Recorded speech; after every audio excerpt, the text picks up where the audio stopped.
پہلی بات تو مجھے اس بات کو کروں اس سے پہلے میں یہ بتاؤں کہ مجھے بہت خوشی ہوئی ہے یہاں آ کر کے. میں نے یہاں اسکول کی بلڈنگ کو دیکھا ہے. الحمدللہ رب العالمین بہت اطمینان بخش اور اچھا اسکول بن رہا ہے.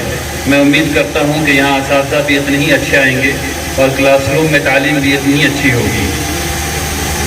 پرائمری اسکول کی تعلیم کسی ایک نسل کو بنانے کے لیے ضروری ہے. اس کو اس طرح سمجھنا چاہیے کہ پرائمری اسکول میں یعنی 5ویں جماعت تک کی پڑھائی اگر آپ کروا دیں اور وہ بچہ 5ویں جماعت تک کی کتابوں کو پڑھ کر کے سمجھنے کے لائق ہو جائے. شرط یہ ہے, شرط 5ویں جماعت نہیں ہے, 5ویں جماعت تک کی کتابوں کو پڑھ کر کے وہ سمجھنے لائق ہو جائے تو اس کی اگلی نسل میں 90% چانس یہ ہے کہ اس کا بیٹا اور بیٹی انڈر گریجویٹ یعنی B A, B S C, M A, M S C کرے گا ہی کرے گا. تو اگر ہم لگے اور بچوں کو صرف 5ویں جماعت تک پڑھا کر کے چھوڑ دیں تو اگلی نسل جو ہے وہ 90% چانس اس کا ہے کہ وہ سیکیور ہو جاتی ہے. تو یہ اسکول ابھی 8ویں جماعت تک پہنچا ہے, اس لیے مجھے اس سے بڑی اچھی توقعات ہیں. اب جو بات میں آپ کو سمجھانا چاہتا ہوں وہ یہ ہے کہ سرکاری اسکولوں کی بات نہیں کر رہا, ان کا ڈیٹا جو ہے وہ بہت زیادہ خراب ہے. میں پرائیویٹ اسکولز کی بات کر رہا ہوں.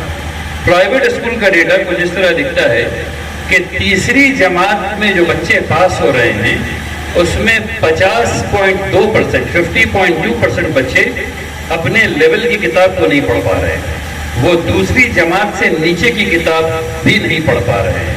جو تیسری کلاس سے بچے ہیں پرائیویٹ اسکول میں وہ دوسری جماعت سے نیچے کی کتاب نہیں پڑھ پا رہے ہیں. حساب کا حال یہ ہے کہ تیسری جماعت کے بچے 26% سے زیادہ بچے جوڑ گھٹاؤ میں گھٹاؤ نہیں کر پا رہے. 26% زیادہ بچے. اور اگر 5ویں جماعت میں اس کو دیکھ لیں تو 66% سے زیادہ بچے کیا کہتے ہیں اس کو تقسیم نہیں کر پا رہے. اگر ان بنیادی چیزوں کو ہم لوگ ٹھیک کر لیں, بہت بنیادی چیزیں یہ سب ہیں. جیسے ہم لوگ پہلے زمانے میں پہاڑا رٹوایا جاتا تھا. کچھ چیزیں ہیں جو رٹوائی ابھی بھی جانی چاہیے اور کچھ چیزیں ہیں جو سمجھائی بھی جانی چاہیے. تو اور جو اس کا جو جسے ہم لوگ ہندی میں مول منتر کہتے ہیں وہ یہ ہے کہ پہلے سمجھاؤ اور پھر رٹواؤ. پہلے سمجھاؤ اور پھر رٹواؤ. سمجھانے سے بات یہاں اور یہاں رہتی ہے, رٹنے سے بات فوراً واپس آتی ہے. تو دونوں عمل ضروری ہے. تو جو گزارش آپ لوگوں سے کرنا ہے وہ یہ کہ پورے علاقے کے بچوں پر دھیان دیجیے کہ وہ پرائمری کی تعلیم جو ہے وہ حاصل کر رہے ہیں یا نہیں کر رہے ہیں, اور اگر وہ حاصل کر رہے ہیں تو اس کا جو مقصد ہے وہ حاصل ہو رہا ہے یا نہیں ہو رہا ہے. اب ہم لوگ دعا کرتے ہیں انشاءاللہ. آئیے سب لوگ دعا کریں. میں جناب نسیم صاحب کی دعوت پر اور جناب نوین کمار صاحب کی دعوت پر یہاں حاضر ہوا ہوں متھلا ورلڈ اسکول میں. مجھے اس اسکول کو دیکھ کر کے بہت خوشی ہوئی ہے اور اس اسکول کے عزائم کو سن کر کے خوشی ہوئی ہے. اللہ تبارک تعالیٰ اس کو کامیابی عطا فرمائے.